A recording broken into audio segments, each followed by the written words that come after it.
সিদরাতুল মুনতাহা একটা সীমানা, যেখানে ফেরেশতাদের সর্দার জিবরাইল গিয়ে ওনার সীমানা শেষ, কিন্তু নবীত্ব দাওয়াত আরো অন্যদিকে, উপরের দিকে। এবার জিবরাইল বলে, ইয়া রাসূলুল্লাহ, আপনি অগ্রসর হতে থাকুন, আপনি অগ্রসর হতে থাকুন। সুম্মা দানা ফাতাদাল্লাহ, আপনার জন্য অপেক্ষা করছেন, আপনি অগ্রসর হতে থাকুন। নবী বলে, জিবরাইল, মক্কা থেকে তুমি আকসা এসেছো, আকসা থেকে এত দূর এসেছো, তুমি সমান বাহন দিয়ে আমাকে এনেলা, আমাকে রাস্তা দেখিয়ে এনেলা, তুমি যাবা না সামনে? ইয়া রাসূলুল্লাহ, আমার সীমানা এতটুকুই শেষ, আল্লাহর দেওয়া হুকুম আমার জন্য এতটুকুই শেষ। আমি ফেরেশতাদের সর্দার, যদি সীমানা অতিক্রম করি হালকা চুল বরাবর, আমার সমস্ত কিছু চলে যাবে। সুবহানাল্লাহ, আমার পথ চলে যাবে, আমার অস্তিত্ব থাকবে না। আমার সীমানা এখানে শেষ, আমার সীমানা এখানে শেষ, আমার সীমানা এখানে শেষ।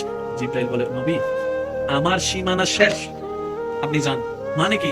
আমারটা শেষ, আপনারটা মাত্র শুরু হচ্ছে।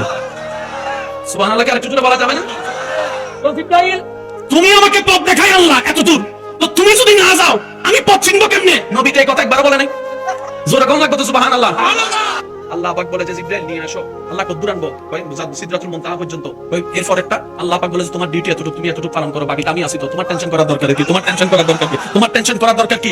এই মক্কা থেকে আকসা হয়ে সিদরাতুল মুনতাহা আমাদের নবীকে নেওয়ার পর জিবরাইলের দায়িত্ব শেষ। এবার জিবরাইল বলে, ইয়া রাসূলুল্লাহ, আপনি অগ্রসর হন। জগৎকে জানাই দিল আল্লাহর নবী, আল্লাহ জানাই দিল, ও জগৎবাসী শুনে রাখো, আমার মুস্তাফাকে পথ জিবরাইলে দেখাই নাই, আমি আল্লাহ নিজেই দেখাইয়েছি। জিবরাইল তো খাদেম হিসেবে খেদমত করেছে, খেদমত করেছে, খেদমত করেছে।